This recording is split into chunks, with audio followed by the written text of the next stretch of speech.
Alright folks, how's everybody doing? Listen, I'm recording this video as Raw is rolling on. I have to be honest, this is absolute garbage, bro. Like, dude, why is it so hard to get through? Look, I'm gonna come later, as you guys know. This is probably gonna be like a 2-minute clip, very, very quick, maybe even less than that, just a couple seconds. All I gotta say so far is this is such a trough to get through, bro. Oh my gosh. It's formulaic. It is boring. It is just repetition of previous weeks. There is no building. There is nothing that is interesting. There is nothing that is making you pop out of your seat. What has happened to Raw? It's starting to become like SmackDown. Oh my goodness. The same thing over and over and over. Vision comes out. Vision does a promo. Vision gets in a Raw. Seth Rollins comes. We've been doing this for months. So anyway, folks, right now we're in this match, Soruka versus Io Sky. I'm sure it's going to be a great match. Multiple commercial breaks, multiple ad breaks, and we're just got to sit here until Roman Reigns eventually comes out. So all I got to say is props to Asuka, one of the greatest women to ever do it. In my opinion, the woman who literally changed the face of women's wrestling for me. I've become such a big fan of Asuka over the years. I thought she was the best women's wrestler on the roster at one point. And she is still one of the greatest. And the fact that she may be semi or fully retired is very sad, because without her, this roster lacks the wrestling depth. But anyway, folks, I'll come back with the review, so stand by shortly.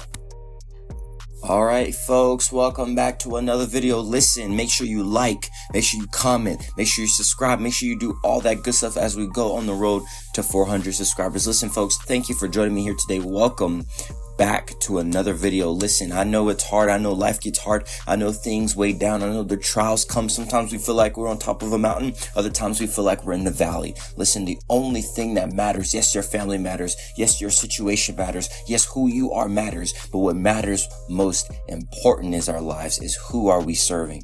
And so let's make sure every single person knows that if you have a void in your life, that void can only be filled with the Lord Jesus Christ. So Lord, thank you for allowing me to do this video, and let's get into it, guys. All right, so this video, this review, I should say, it's dude. What we saw, I'm not going to get into the rest of Raw, because the rest of Raw is certainly most missable. The only thing that was interesting was the main event, Roman Reigns, Jacob Fatu. Folks, look, this is what I talk about with this formulaic. You just heard my thoughts earlier, right? And now you're hearing my thoughts now. What we saw was Jacob and Roman having a main event segment in which Roman said, I want Jacob to acknowledge me. Jacob comes out. Jay is waiting for him at the parking lot, trying to talk him out of it. Of course, Fatu blows past Jay, destroys him. Blows past Jimmy, destroys him. Goes out to Roman. They brawl a little bit. Brawl. He puts him through the table. Then he puts him through the barricade. Now, for anybody that's looking at this, we're like, okay, hold on just a second. We just had them do already everything that they just did in a whole build-up, because they had a match at Backlash in which Jacob lost. So why is Jacob going and attacking Roman now? Why did they go that route with this segment? Clear as day, because as we know, Roman is not going to be on any of the upcoming shows, and he's not going to Saudi Arabia, which means that they had to write off Roman clearly with this segment. Folks, I have to be honest with you. They could have did a whole lot better. I think this was a waste of time. Honestly, this entire Raw was kind of a waste of time. There was no furthering any storylines. We're still at base one. We literally had hours to further anything with Asuka, anything with the Vision, anything with the tag team situation, anything with the women's situation, anything with the main event. And we literally have got to the point where you can go back 3 weeks from now and nothing has changed. Nothing.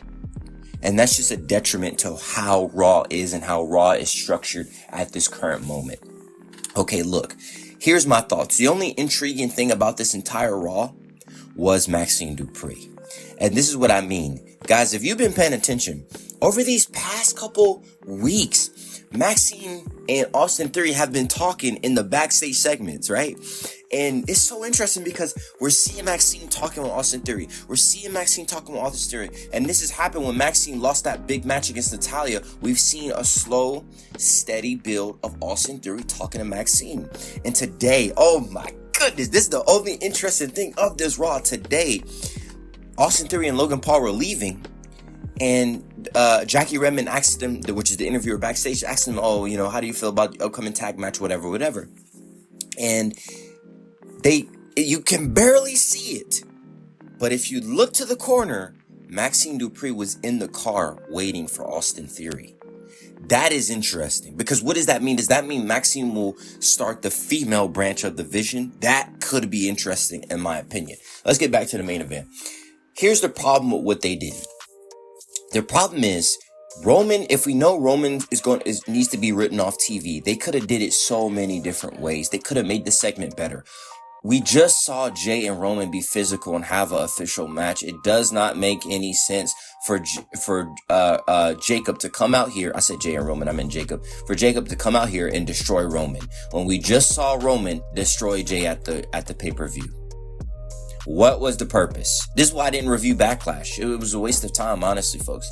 And so when I'm sitting here, I see Jacob, after a fresh loss, coming out and then beating the champion and beating, I guess, his formidable Shield, the Jimmy and Jay, destroying all three of them. It begs the question, why couldn't he get the job done at the pay-per-view?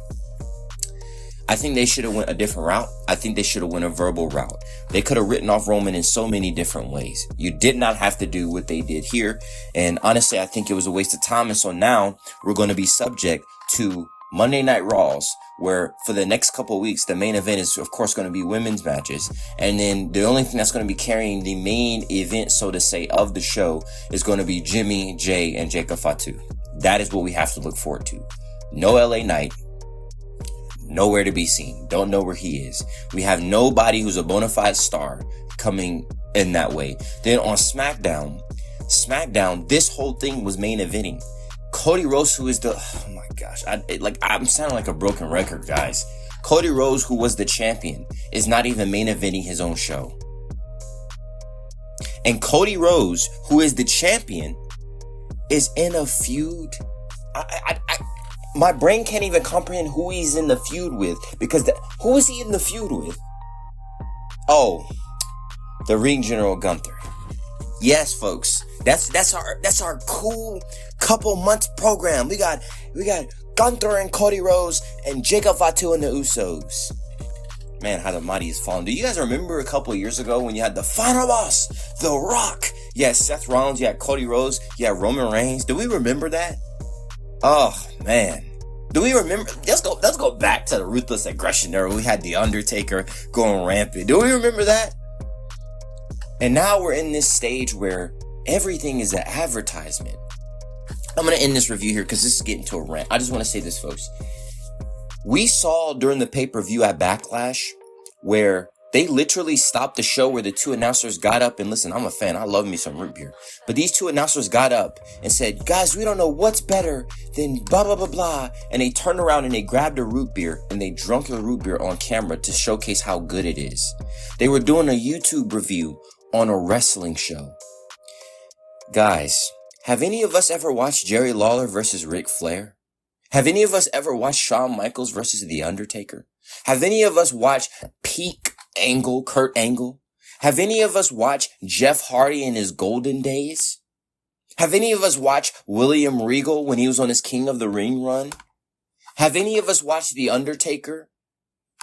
Have any of us watched some of the greatest wrestlers? Have any of us watched a time where the storylines meant something and when it wasn't formulaic? Do any of us remember when there was chaos and there was a building stirring up of chaos on Raw? Because anything and everything could happen. But now in this era, we don't live in that time anymore. We live in a time in which I have to sit here and rant about how this thing is formulaic. And I know the ads by heart, and I know the jingles from the ads by heart, because the jingles and the ads by heart are more interesting. The advertisements that are on the ring are more interesting than the show that we're watching. I'm signing off. Take care, folks. Listen, make sure you like, comment, subscribe, do all that good stuff. Let me know your thoughts below. Take care.